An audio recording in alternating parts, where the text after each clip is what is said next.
Hello friend, मैं स्वागत करती हूँ आपके अपने यूट्यूब चैनल प्रोग्रेसिव अध्ययन पर। आज मैं आपके सामने एक और नई वीडियो लेकर आई हुई हूँ। आज हम एक नए टॉपिक को पढ़ेंगे जिसका नाम है शब्द।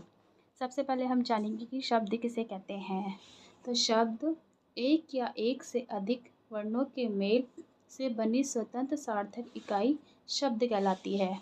अगर हम कम शब्दों में कहें तो वर्णों का सार्थक समूह ही शब्द कहलाता है, अर्थात वर्णों का सार्थक समूह ही शब्द कहलाता है।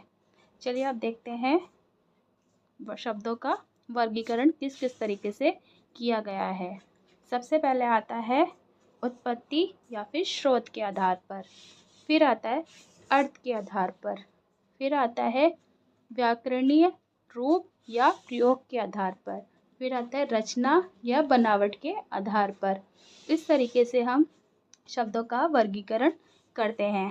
आज हम इस वीडियो में सिर्फ उत्पत्ति के स्रोत या फिर इतिहास के आधार पर शब्दों का वर्गीकरण पढ़ेंगे कि किस किस तरीके से इन शब्दों का वर्गीकरण किया गया है।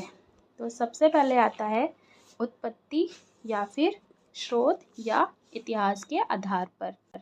सबसे पहले आते तत्सम शब्द। तत्सम शब्द में जो तत्सम का अर्थ होता है वो होता है उसी के समान, अर्थात संस्कृत के समान। हिंदी के जो शब्द संस्कृत या उसी रूप में ग्रहण किए जाते हैं जिस रूप में उनका प्रयोग संस्कृत में होता है, अर्थात हम कह सकते हैं संस्कृत के जो भी शब्द हम हिंदियों के त्यों प्रयोग करते हैं उन्हीं को हम तत्सम शब्द कहते हैं। जैसे कि अग्नि, अग्नि हम हिंदी में भी लिखते हैं और संस्कृत में भी लिखते हैं। नेत्र, नेत्र माने आँख होता है, संस्कृत में भी हम प्रयोग करते हैं और इसका हिंदी में भी प्रयोग करते हैं। ऐसे ही जल, पवन और सूर्य, सूर्य को हम हिंदी में भी प्रयोग करते हैं और संस्कृत में भी प्रयोग करते हैं। अर्थात हम कह सकते हैं ट्रिक के लिए कि संस्कृत के सारे शब्द, जितने भी संस्कृत में लिखे गए शब्द होते हैं वो सारे के सारे हमारे तत्सम शब्द होते हैं। चलिए अब बात करते हैं तद्भव शब्द की कि तद्भव शब्द किसे कहते हैं। तद्भव का अर्थ होता है उससे होना या बनना, मतलब कि रूप परिवर्तित होना। जैसे संस्कृत के वे शब्द जो हिंदी में कुछ बदले हुए रूप में प्रयोग किए जाते हैं तद्भव शब्द कहलाते हैं। हम ट्रिक के माध्यम से इसको याद कर सकते हैं कि संस्कृत से हिंदी में जो परिवर्तित शब्द किए जाते हैं उनको हम तद्भव शब्द कहते हैं। जैसे कि हम कह सकते हैं नासिका, नासिका एक संस्कृत का शब्द है और जिसका हिंदी में अर्थ होता है नाक। ऐसे ही दुग्ध, दुग्ध का अर्थ होता है दूध, तो दुग्ध हमारे यहाँ पे संस्कृत का शब्द हो गया और दूध हिंदी में शब्द हो गया जो तद्भव कहलाएगा। उसके बाद आता है घृत, घृत माने होता है घी, घी हमारे यहाँ पे संस्कृत का शब्द है और घी हिंदी का शब्द है, तो संस्कृत से ही हिंदी में शब्द बना घी, तो हो गया तद्भव।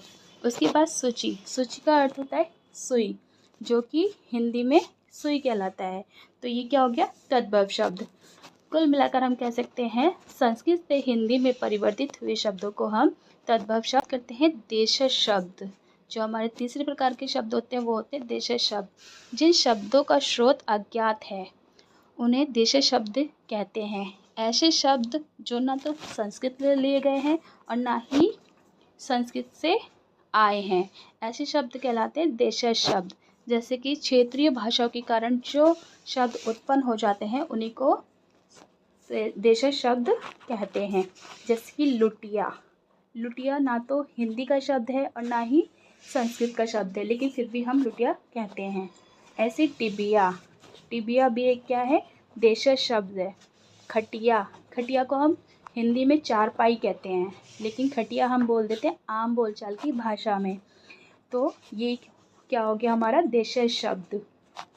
तो ऐसे शब्द जो आम बोलचाल की भाषा में बोले जाते हैं वो देशज शब्द कहलाते हैं। अब बात करते हैं विदेशज शब्द, जिसे हम आगत शब्द भी कहते हैं। ये शब्द संस्कृत के अतिरिक्त अन्य भाषाओं से आए हैं, जैसे अरबी, फारसी, अंग्रेजी आदि। ये ऐसे शब्द हैं जो संस्कृत भाषा के ना होकर अन्य भाषाओं में शामिल होते हैं। हम ट्रिक से याद कर सकते हैं कि संस्कृत भाषा के अतिरिक्त जितने भी शब्द आते हैं हमारे, वो सारे विदेशी शब्द में आते हैं। जैसे कि डॉक्टर, स्टेशन, पेंसिल, पेन, ज़मीन, फ़र्ज़। ये ज़मीन में ज़ और फ़र्ज़ में फ़, ये दोनों हमारे कौन से वर्ण हैं? आगत वर्ण हैं, जिसके नीचे नुक्ता लगा होता है। फिर हम आता है 5वें नंबर का शब्द अनुकरणात्मक या फिर ध्वन्यात्मक। जैसे कि इसके नाम से ही हमें प्रतीत हो रहा है कि ये कोई ध्वनि से उत्पन्न होने वाले शब्द हैं। तो कुछ शब्दों के स्रोत कोई ध्वनि या उस ध्वनि के अनुकरण के आधार पर बनाए जाने वाले शब्द होते हैं। जैसे कि फटफट, खटखट, धड़ाधड़, हिनहिनाना, चहचहाना। तो ये जितने भी ध्वनि वाले हमारे जो शब्द होते बनाए गए शब्द हैं, वो सारे के सारे ध्वन्यात्मक शब्द कहलाते हैं। तो ट्रिक के माध्यम से हम याद कर सकते हैं कि ध्वनि वाले जितने भी शब्द होते हैं वो सारे के सारे ध्वन्यात्मक शब्द कहलाते हैं। इसके बाद आता हमारे संकर या फिर ध्वज शब्द। जो शब्द भिन्न भिन्न भाषाओं के शब्दों के मिश्रण से बने हो, संकर शब्द या फिर ध्वज शब्द कहलाते हैं। छोटे शब्दों में हम याद कर सकते हैं जो अलग अलग भाषाओं के मेल से बने हुए शब्द होते हैं, वो हमारे संकर शब्द या फिर ध्वज शब्द होते हैं। जैसे कि फर्स्ट है रेलगाड़ी। तो रेल में जो रेल शब्द है वो इंग्लिश का शब्द है और जो गाड़ी है वो हिंदी का शब्द है। लाठी चार्ज, तो लाठी में हिंदी का शब्द है और चार्ज इंग्लिश का शब्द है। टिकट घर, टिकट घर में टिकट हमारा इंग्लिश का शब्द है और घर हमारा हिंदी का शब्द है। डबल रोटी, तो डबल रोटी में डबल हमारा इंग्लिश का शब्द है और रोटी हिंदी का शब्द है। ऐसे ही और शब्द हो सकते हैं, जैसे हमारे हुक्का पानी, रीति रिवाज, घड़ी साज। ये के सारे हमारे हिंदी और अरबी फारसी भाषाओं के मिलकर बने हुए कुछ शब्द हैं। तो ट्रिक से हम याद कर सकते हैं जो अलग अलग भाषाओं के मेल से बने शब्द होते हैं वो संकर द्विज शब्द कहलाते हैं। चलिए जल्दी से एक छोटा सा क्विक रिवीजन कर लेते हैं कि हमारे कौन कौन से शब्द होते हैं। तो सबसे पहले आज हमने पढ़ा उत्पत्ति या फिर स्रोत के आधार पर शब्दों का वर्गीकरण। तो हमने सबसे पहले पढ़ा था तत्सम शब्द। तो हमने शॉर्ट ट्रिक बनाई थी कि संस्कृत के जितने भी शब्द होते हैं वो हमारे तत्सम शब्द कहलाते हैं। जैसे कि दुग्ध, सूर्य, अग्नि, नव। उसके बाद हमने बात की थी तद्भव शब्द की। तो हमने ट्रिक याद की थी कि संस्कृत से हिंदी में परिवर्तित हुए शब्द हमारे तद्भव शब्द कहलाते हैं। जैसे हथ से बना हाथ, गोधम से बना गेहूँ। तो ये हमारे हो गए तद्भव शब्द। फिर हमने तीसरे नंबर के शब्द पढ़े थे देशज शब्द। ऐसे शब्द जो क्षेत्रीय भाषाओं के कारण उत्पन्न हो जाते हैं, या कह सकते हैं कि जो आम बोलचाल की भाषा में शब्द बोले जाते हैं। जैसे कि डिबिया, लुटिया, खटिया, खिड़की। तो ये सारे क्या हो गए? देशज शब्द। फिर हमने पढ़े थे विदेशज या फिर आगत शब्द। तो हमने ट्रिक याद की थी कि संस्कृत और हिंदी भाषा के अतिरिक्त जितने भी शब्द हैं वो सारे हमारे क्या होते हैं? विदेशज या फिर आगत शब्द। जैसे कि डॉक्टर, पुलिस, पोस्टमैन, पेन, ये सब हमारे क्या हो गए? विदेशज शब्द। फिर हमने पढ़े थे अनुकरणात्मक या फिर ध्वन्यात्मक शब्द। जैसे कि जितने भी ध्वनि से उत्पन्न होने वाले शब्द बने हैं वो सारे के सारे क्या होते हैं? ध्वन्यात्मक शब्द।